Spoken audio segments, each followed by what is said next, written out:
Rizal, para lang isulat ang istorya nating dalawa. Eh meron naman tayong sariling mga pahina, pwede yung pagdugtungin at gawin nating nobela. Di na kailangan pang i-starbohin yung na kay G. Lika nga sa tabi ko, reverse no rin metangere. Ako yung Crisostomo para mo binibini, at tanging kay Maria Clara lang ang aking mga ngiti.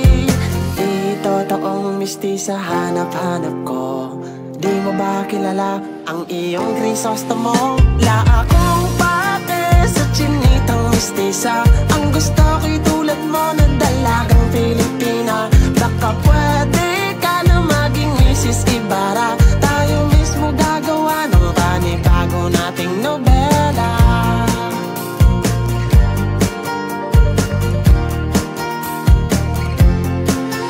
Gagawin ko ang lahat, o aking Maria Clara, walang kinatatakutan po ang iyong Ibarra. Kahit sinong kolonisador ay haharangin ko, ultimo bala ni Padre Salvi ako sasalo. Ano binibini G, bawal ka nang tumanggi, rebisahin natin ang lumang noli metangere. Sorry Dr. Jose P, ito'y bagong legacy, gagawa kami ng bagong storya na pang history.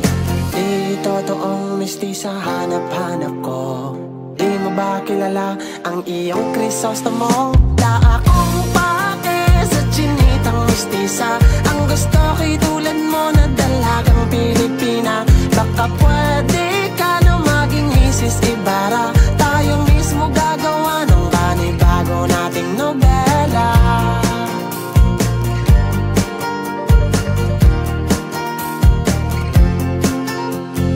Di lang to basta-basta isang kanta, ito'y liham ng panliligaw kay Maria Clara. Sana'y maabot ng talang ito ang puso mo, ang puso mo, para malaman mong ikaw lang talaga ang aking gusto. La akong pake sa chinitang mistisa, ang gusto ko'y tulad mo na dalagang Pilipina. Baka pwede ka na maging Mrs. Ibarra, tayo mismo gagawa. La akong pake sa chinitang mistisa,